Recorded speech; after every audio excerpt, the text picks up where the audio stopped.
Hello there, and welcome to another Humankind tier list video.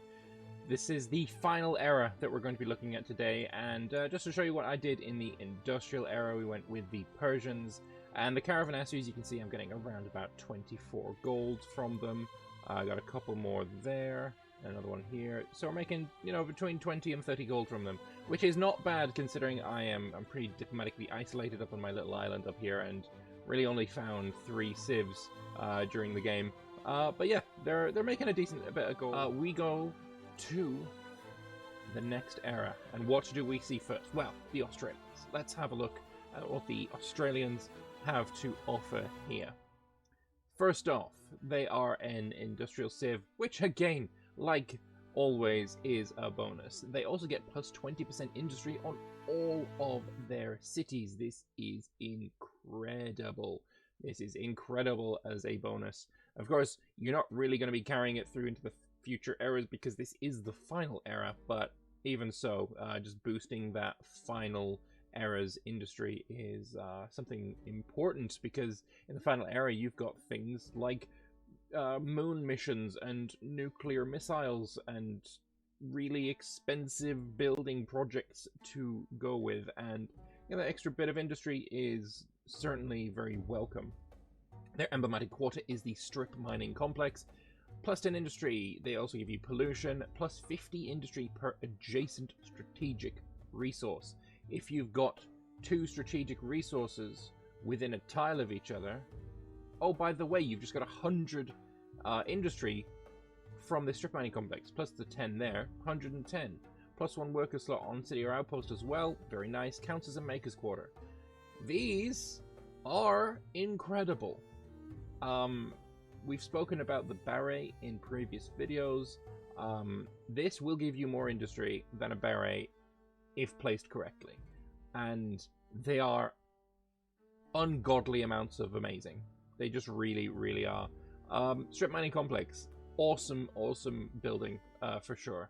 We also have the all-terrain PMV, which is an armored vehicle, ignores all terrain movement penalties. It's got a ton of strength, 64 strength, and requires 2 iron and 3 oil.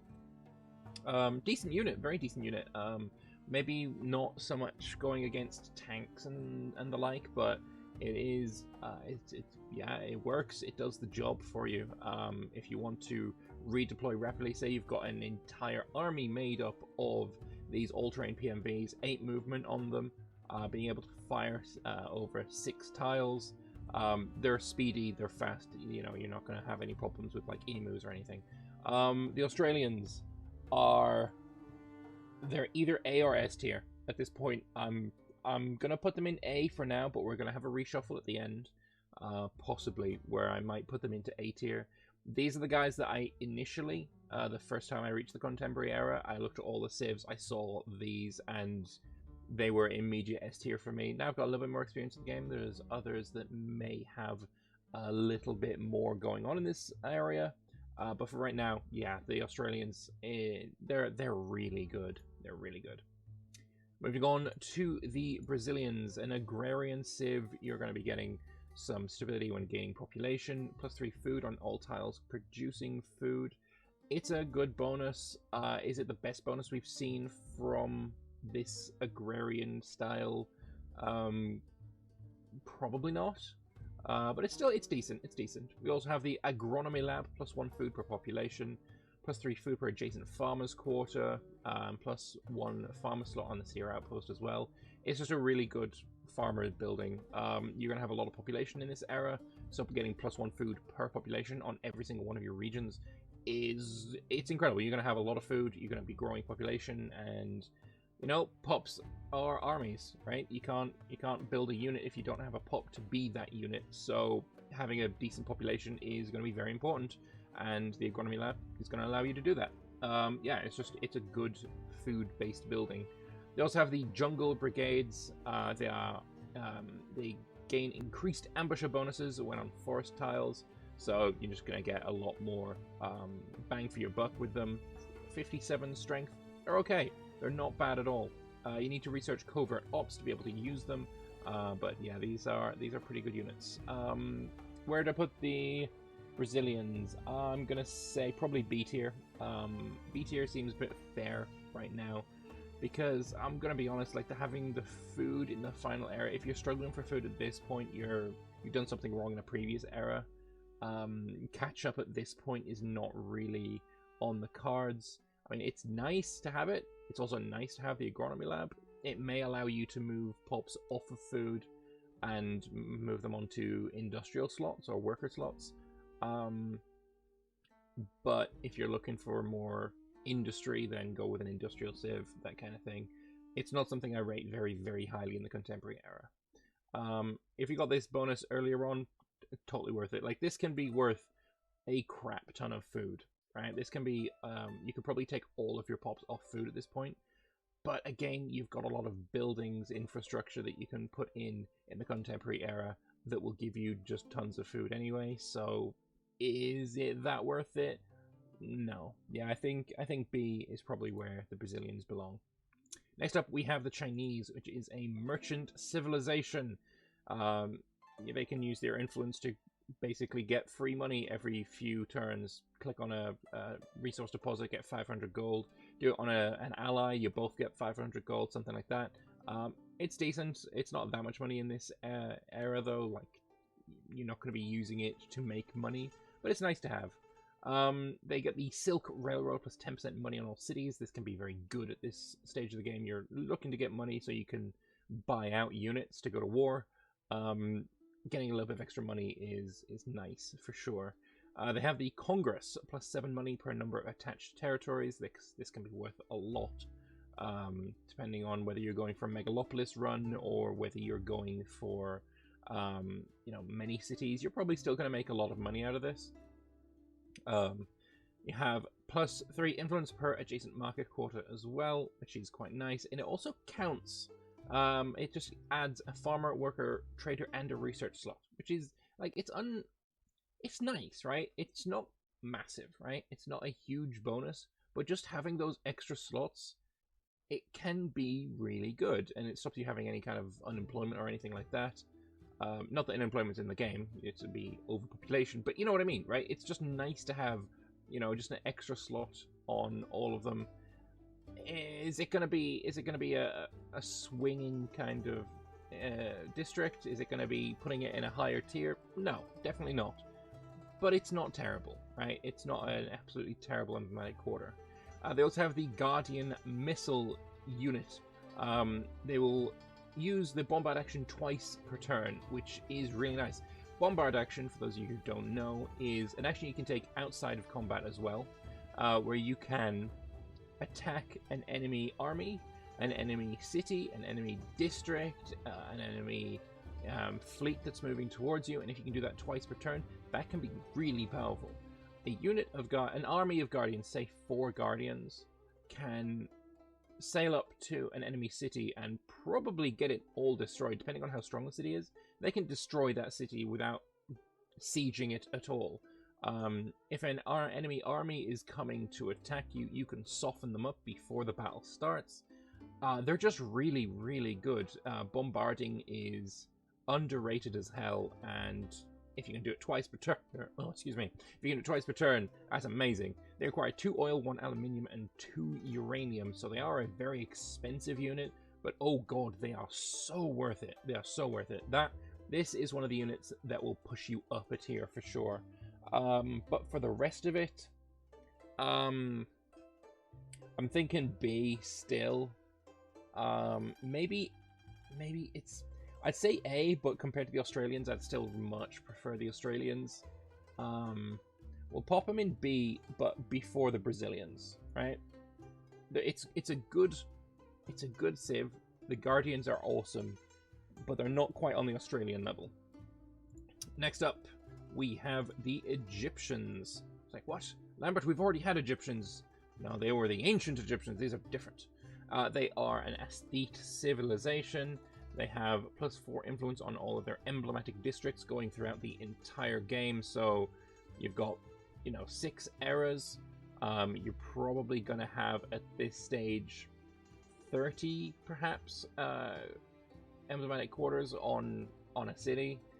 If you've got, counting all of the regions together, you've built all of your emblematic quarters every time. 30's a bit, maybe a bit high, I don't know. But again, +4 influence on all of them. Is it a huge amount of influence at this stage of the game? No, it really isn't. They also have the archaeological dig. They get influence per adjacent district and influence on emblematic districts. It's a basic, yeah, it is the influence civ of influence civs. Is that what you're really looking for in the contemporary? I'd say no, but your mileage may vary on that one. They have the free officers, 58 strength on this gunner unit. They have anti-colonialism. Allied units gain a combat strength bonus when attacking stronger units. So really just putting one of these in each army to make your enemies, your allies a bit stronger, can work really nicely, but only if the enemy is stronger than you. So in single player, these are useless. In multiplayer, these can be key. But the Egyptians are just overall not very good. I'm gonna pop them honestly in a D tier. I don't rate them very highly at all. I don't think they're really worth taking. In this stage of the game, they're just nothing good. Sorry, Egyptians. Your ancient counterpart is amazing, though, if that helps. Indians, let's have a look at these. They're another aesthete civ. They get economic elephants, +3 influence on all the territories, and +10 money per number of territories in your sphere of influence. If you've gone with aesthete civilizations in the past, say you've been the Ming, then you may have like an entire continent, or potentially even 2 continents, under your sphere of influence. +10 money per territory can be a lot of money. You can get easily 200, 300 gold per turn out of this, which is it's hopefully not the majority of your money, but it is certainly a nice boost to have at this point. The ashram is +2 faith per population. Faith in this period of the game, it's another thing that I just don't rate highly at all. Faith isn't going to be something that's going to swing anything in your direction. You get +5 influence on it as well, and faith per adjacent district. I don't rate the ashram at all, gonna be honest. Faith in the contemporary era is not something I'm looking at. They also have the peacekeepers, which 57 strength gunner unit with peace patrol, bonus combat strength for each war declared on their owner. So yeah, they get stronger and stronger if they're on the defense. It's just, I don't know, it's not something I'm rating really highly. I don't think peace protectors are really something you're going to be having much use of. Their unit ability is potentially quite weak.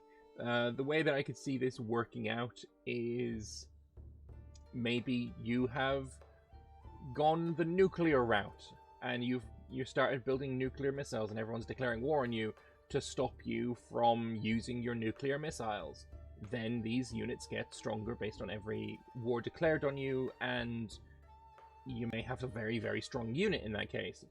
But that's not gonna really happen. I mean, it is kind of leaning into the nuclear Gandhi, but other than that, I don't see them being super amazing. It's unfortunately going to be another D tier. Sorry, India. Moving on, we have the Japanese, which is a science-based civilization. -20% on all technology costs when researching. If you've gone French in the previous era, and someone's, caught up to you in era stars, and it's time to go forward, and you go with the Japanese, you can still use the science boom that you get from being French, because you're still scientist, and then all of the techs are also 20% cheaper. That's amazing. This is like, if you're wanting to rush the science finisher, getting the rover on Mars, or I think it's a colony on Mars, this is probably the civ you want to do it with. The robotics lab is also really good. You get industry out of it. You get science out of it. Per adjacent district, you get industry out of it. You get science out of it. You get industry on makers' quarters in the entire region. You get science on all research quarters in the entire region. You get an extra worker slot and a researcher slot, and it counts as a maker's quarter and a research quarter. Like, this is really, really good. And I think maybe it is a little bit underrated in that regard. And just to add on, because the fun doesn't stop with them just yet, you also get the Reisen, which is a World War II era plane. I'm pretty sure I remember the name of it. It's called the Zero, I think. The real world name of it is the Zero. Or the real world nickname, maybe. It's a fighter aircraft. Patrol aircraft unit unable to provide vision and counter enemy aircraft. In multiplayer, countering enemy aircraft is going to be incredibly important.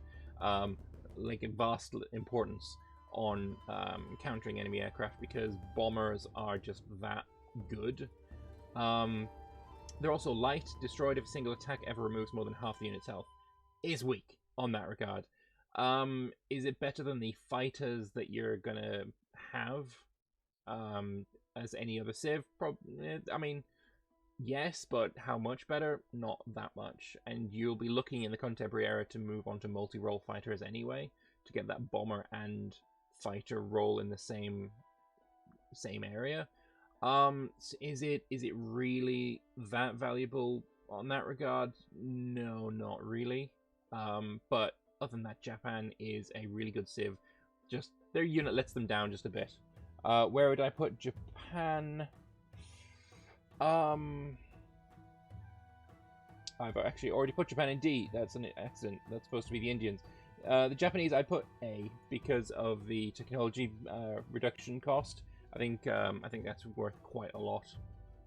And apologies for mixing them up. Again, some of this text is a little bit hard to read. My bad. Japanese and A seems a bit right. Next up, we have the Swedes, another scientific civ. How do these differ from the Japanese? Well, they get prize science. 1 science per district on all cities, plus 3 science on research quarters. Awesome, already awesome. Research Institute, they get plus 3 science per district. Amazing. The amount of science you're going to get out of this building is incredible. Plus 3 science per adjacent research quarter as well. Also amazing. Everything about this so far is amazing. What about their unit, the Stealth Corvette? It is a stealth unit which cannot be seen except by adjacent units. It's also got a range attack, so you could use a screen of different ships, maybe torpedo boats or whatever. These guys behind, unable to be shot. They're really good ships. And naval combat in this era, I feel, is going to be very important in multiplayer. Single player, you can just ignore it. It's not going to be a problem at all. But multiplayer, certainly, getting better ships out is really, really good. You're going to get more science out of this than you are out of the Japanese. Whether the 20% discount on technologies is going to be more valuable than this, I don't think it is. But I would say that the Swedish are on par, maybe slightly higher than the Japanese. I put them both in the same kind of area with, for that then. If you're looking for science and somebody's already taken the Japanese, you can be happy enough taking the Swedish. If somebody's already taken the Swedish, you could be happy going Japanese. They're pretty close. They're very, very close, I think. The Stealth Corvette is better than the Japanese Reisen, so that's kind of why I'd put the Swedish a little bit higher. But it really is a toss-up between them. Next up, we have the Turks. The Turks are very good. +1 food per population on all cities. Awesome. Immediately, you don't need to worry about food. And I know I said about food for the Brazilians.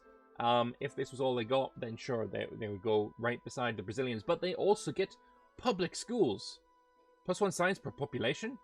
Plus 300% science per adjacent research quarter? Oh, I'm sorry. Hello, S tier. This public school is overpowered. It's damn near broken. It's damn near broken, and immediately the Turks jump into S tier because of the public school. This is a culture that will let you have food and science at the same time. And yeah, if it was just food and this was another food-based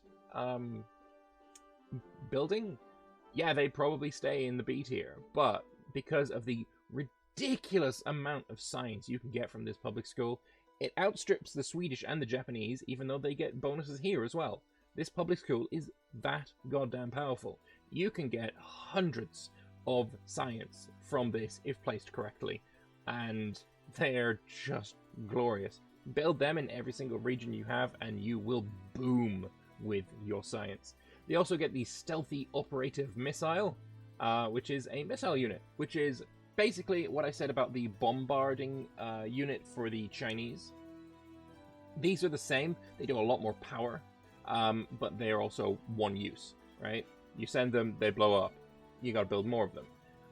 They're very good, though. They can perform anonymous airstrikes, so you can fight your rival without him actually knowing that it's you, which is, it can't be understated. That can be amazing. If you build a bunch of missile sites next to your enemy, you can get his city deleted off the map without him even knowing that it's coming. So yeah, the Stealthy Operative Missile is good. It is very good. You can also fire at incoming navies if they're coming to attack you. Missile units are something that I think is underutilized in single player and can be very, very powerful in multiplayer. So yeah, they're good. It's really good. I'm pretty happy to put the Turks in S tier. Like I said, this isn't something that I would say to S tier, but the public school, just above and beyond, it is phenomenal. Next up, we have the Americans, which is an expansionist civ, which makes complete sense for them. Expansionist civs, again, they're not something I rate very highly, but hey, they can always trespass, sticking their necks into other countries that don't want it. Whatever, let's stop with that. Yeah, the Americans, they have +10 influence on resources being sold, which at this point in the game you've probably got quite a lot, +1 money generated from ongoing trade on cities or outposts. Again, this is going to get you a lot of influence and a lot of money. Is it enough to make it worth it? Probably not. They have the Defense Agency, which lowers stability by 10, but gives +2 combat strength in combat for units in or adjacent to the district, which, it's a very defensive building, which I guess it says Defense Agency, but I don't really see defense being what you're looking for in the contemporary era. So I'm not sure about this one too much. They also get +2 influence per adjacent garrison. Yay. I don't really rate this very highly, if I'm being honest. What I do rate very highly is the Lightning, though. This is a phenomenal air unit. Utterly, utterly amazing. It replaces the multi-role fighter. It's a versatile aircraft which can perform both patrols and airstrikes effectively, and it can perform them anonymously. This is like the Turks missile, but better, because you can put these on aircraft carriers. You can sail your aircraft carrier off the coast of your rival's continent or country or whatever you want to call it, and you can airstrike them to death from a great range. 20 range on these guys. You can airstrike inland, and they will never know who did it. You can then sail away and leave your enemy completely dumbfounded. This is crap. This is crap. This is amazing. The Americans would be in D tier if it weren't for the Lightning, and just how highly I rate the Lightning puts it in B tier alone. This alone is what's bringing it up 2 tiers. That is that good. It is just that good. Of course, you're going to need some aircraft carriers, but I mean, you're the Americans. You should be looking at getting aircraft carriers. It's kind of their thing. Next up, we have the Soviets, another expansionist, which again I don't rate too highly, but they are very good as well. We have the Red Tide at -20% on unit industry cost and +3 combat strength on all units. Awesome. Just instantly really, really good. Your units are going to be fantastic. Moving down, we get the Red Army tank out of the way first before we look at the arms factory. The Red Army tank is an amazing tank, 60 strength. It can regenerate its health after a battle, which, can't be understated, is really goddamn good. It is very, very good. If you're on the offense in your enemy's land, you are going to be taking damage on this guy. You win a battle. Where are you going to repair? Oh, it just repairs itself. I don't think it is all of its health, but it might be. I don't know. I have not actually had a chance to use this field repair just yet. But, you know, repairing in your enemy's land is something you really like having. So, yeah, Red Army Tank, it's great. The Arms Factory. The Arms Factory is amazing. Yeah, +5 industry, +5 money. It counts as a market and a maker's quarter. Cool, this is all fine and dandy, but it creates a new deposit of weapons, which is automatically exploited. You're creating strategic resources. You get -10 stability per weapon on all cities, but you gain combat strength per weapon on units.